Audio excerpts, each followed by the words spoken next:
नमस्कार मित्रांनो, जय महाराष्ट्र. हे बघा आमची फॅमिली आहे. ही पूर्वी हायकर आणि ही माझी वाईफ आहे मित्रांनो. ॲक्च्युली कायला आम्ही मध्यंतरी गावी गेलतो. गावी गेल्याच्या नंतर तिकडचं ऊन आणि काही गोष्टी बऱ्याच गोष्टीमुळे आम्ही तिकडे आजारी पडलो थोडंफार. आणि आजारी पडल्याच्या नंतर आम्ही उन्हातच इकडे मुंबईसाठी आलेलो.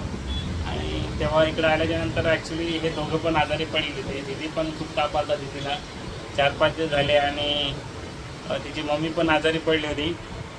तिला पण ॲडमिट केलेलं मित्रांनो 4-5 दिवस. आणि आता तर बरं वाटते.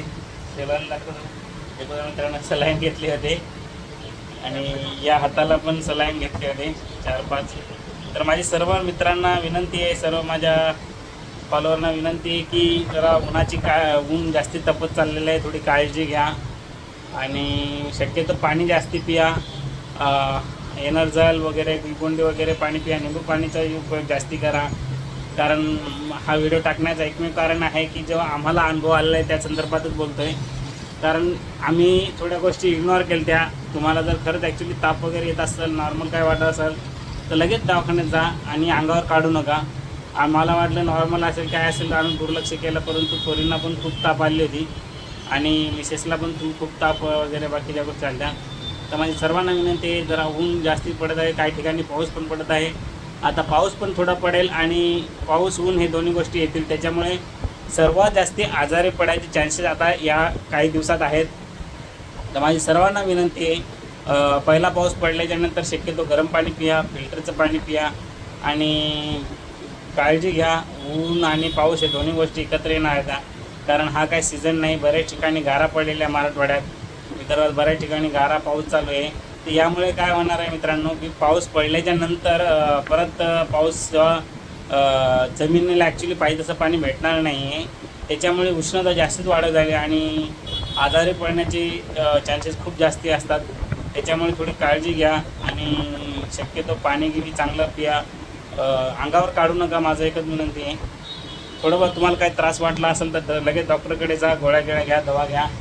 कारण आम्ही असं दुर्लक्ष केलं म्हणून जरा आम्हाला खूप त्रास झालेला आहे मित्रांनो. असा अनुभव तुमच्यासोबत येऊ नये अशा गोष्टी, म्हणून मी हा व्हिडिओ बनवत आहे.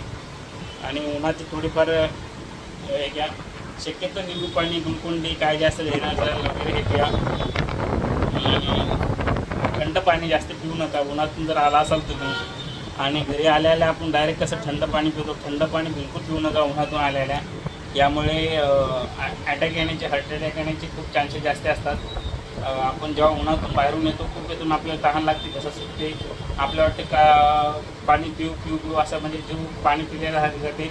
आणि आपण फ्रीजमधलं एकदम थंडगार पाणी घेतो उन्हातून आल्यानं आणि डायरेक्ट पिल्याच्यानंतर याच्यामुळे आपल्याला अटॅक येऊ शकते असं डॉक्टरांचं म्हणणं आहे. तर ह्या गोष्टीची काळजी घ्या मित्रांनो. बाहेरून आल्याच्यानंतर शक्यतो पाणी नॉर्मलच द्या आणि जास्त थंड पाणी पिऊ नका. आणि आल्याच्यानंतर पहिले रेस्ट करा, बसा थोडंफार अर्धा तास, 10-15 मिनटं, आणि नंतर साधारण पाणी पिया. हवं तर बॉडी तुमची टेम्परेचर कमी झालं, बॉडीचं थंड झाली, त्यानंतर तुम्ही थंड पाणी पिऊ शकता. तर नक्कीच काळजी घ्या मित्रांनो. आणि लहान मुलांची पण काळजी घ्या. त्या गोष्टी जरा हलकाईने लक्ष द्या. आणि आता येणारा पाऊस येणार आहे, पावसाची पण सुरुवातीची काळजी घ्या. बऱ्याच ठिकाणी गारगुंडा होत आहे, म्हणजे गारपीट होत आहे.